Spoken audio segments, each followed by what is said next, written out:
d'origine grecque. Ça fait un peu plus de 7 ans que je catch maintenant. Je travaille principalement à la ICWA et j'ai eu la chance de catcher un peu partout en Europe, France, Belgique, Pays-Bas, Allemagne, Suisse et même au Japon. Alors, pourquoi le gut check? Alors, c'est un ami d'enfance qui m'a fait écoute, viens, il y a la TNA qui sera là pendant une petite tournée européenne en Angleterre, fin janvier. Et ça se trouve, ils vont faire des trials, ça serait bien que tu puisses les tester pour un peu booster ta carrière.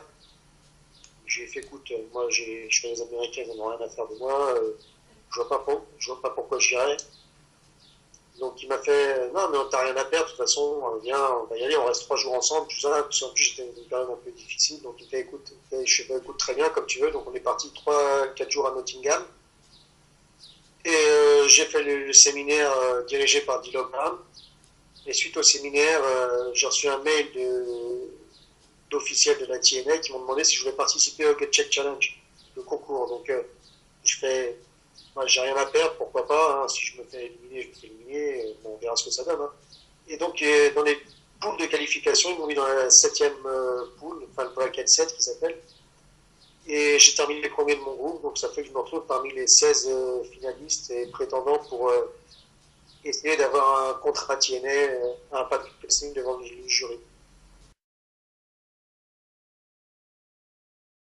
Alors, ce qui s'est passé, c'est qu'ils nous ont demandé à tous les lutteurs et lutteuses qui étaient présents de se mettre en tenue de catch. Donc, on s'est tous pris au truc. Donc, à un moment donné, Jeremy Borash nous a dit vous allez tous vous mettre en ligne, il y a la caméra qui va passer. Et face à la caméra et face à Dio Brown qui était à côté, vous allez dire pourquoi vous êtes là et d'où vous venez en gros. Et donc, on s'est présenté comme ça, on a tous joué le jeu et ensuite Dino Brown nous a tous fait monter sur le ring. Autour du ring, il nous a expliqué ce qu'il allait nous faire faire. Donc il a fait dans un premier temps, vous allez tous faire une prise de contact avec moi, le lock-up. Donc on s'y a tous plié, on a tous fait le truc. Il nous a fait par la suite, bon vous allez faire l'international.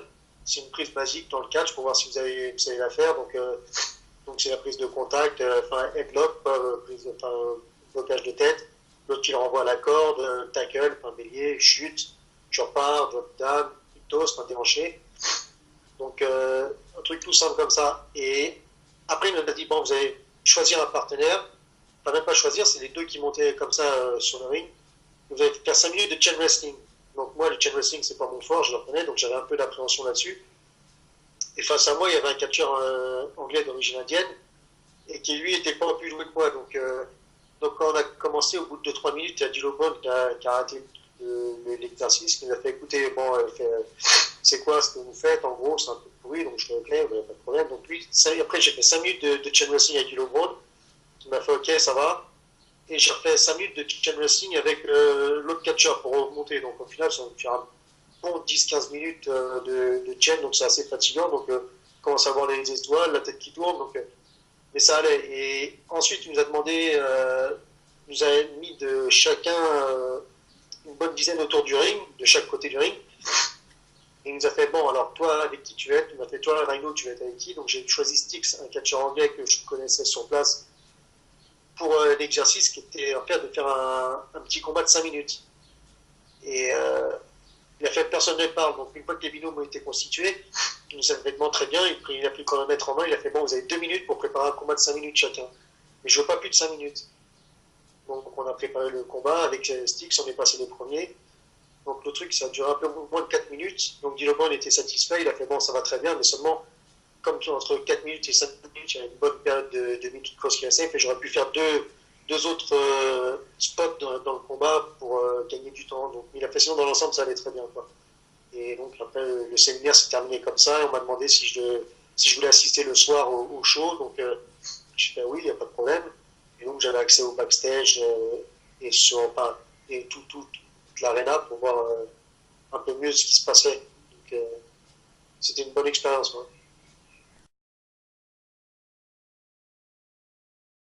Alors, pour les ressentis, c'est moi quand j'étais avec Styx, par exemple, dans le ring, on a fait notre petit combat. C'est à la fin, quand Dylan Brown nous a fait ok, ça va, c'était bien. C'est là que je me suis rendu compte qu'il y avait tous les autres catcheurs de TNA qui étaient assis au premier rang. de l'arène qui nous regardait, qui nous espionnait. Et donc, on se fait merde quand même. Tu vois, donc c'est impressionnant. Tu as des types comme Kurt Angle qui sont là, qui te regardent. Tu avais Chavo, Hernandez, enfin, ils étaient tous là principalement. Et donc, moi, le soir, bon, après, j'ai pas trop pris le temps de discuter avec certains, sauf par exemple avec Magnus. C'est Magnus. Dans le show, il y avait Marty Skirms, qui est un jeune catcheur en anglais, qui lui a fait le British Bootcamp, que je connais. Donc, mais comme c'est son meilleur ami, donc il était en train de regarder ce qu'il faisait avec Spud dans le ring. Et donc j'ai un peu parlé avec Magnus, un peu parlé avec Earl Hebner qui était là, lui, après aussi. Sinon, j'ai pas vraiment parlé plus avec les gens. Il y a Marty Scott qui est venu parce qu'on se connaît un petit peu, donc il est venu me dire bonjour. Donc, oui, il y a un autre catcheur anglais, Paul, qui était des UK Pitbulls, c'est lui qui était dans le public, donc il est venu parce que c'est un pote à Magnus, donc il m'a vu, que j'ai déjà travaillé avec lui avec Booster. Donc, voilà.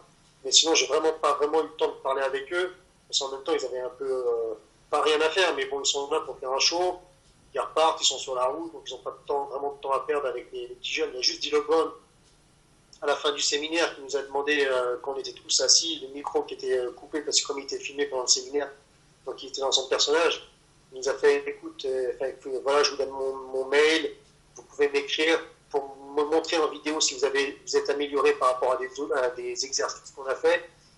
Mais il fait ça sert à rien de m'écrire pour me raconter n'importe quoi, il fait j'en ai rien à foutre, je reçois des milliers de mails par jour, je les vire tous, donc et si vous devez m'écrire, c'est pour des trucs importants, quoi. Mais sinon, j'ai pas vraiment gardé de contact avec des gens de là-bas, parce qu'ils n'étaient pas vraiment là pour se faire des contacts non plus avec des Français ou d'autres catcheurs, quoi. Mais c'était pour faire leur boulot, ils repartaient le lendemain sur Londres, je crois. Manchester, il me semble d'abord. Mais bon, ils n'avaient pas vraiment. Et puis, ils sont là pour faire un travail, donc tu vas pas les déranger pendant qu'ils se concentrent. Ils ont un choix préparé. Et sinon, voilà.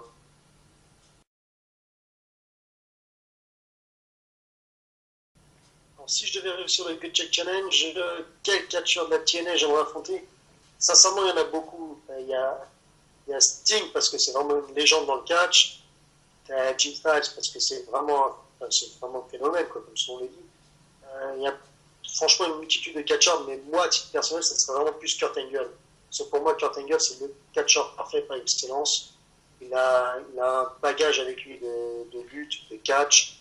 C'est vraiment tout faire, quoi. C'est vraiment le catcheur parfait pour moi. Donc, s'il y a vraiment un truc ultime que j'aimerais faire, c'est pouvoir affronter, ouais, travailler avec Kurt Angle.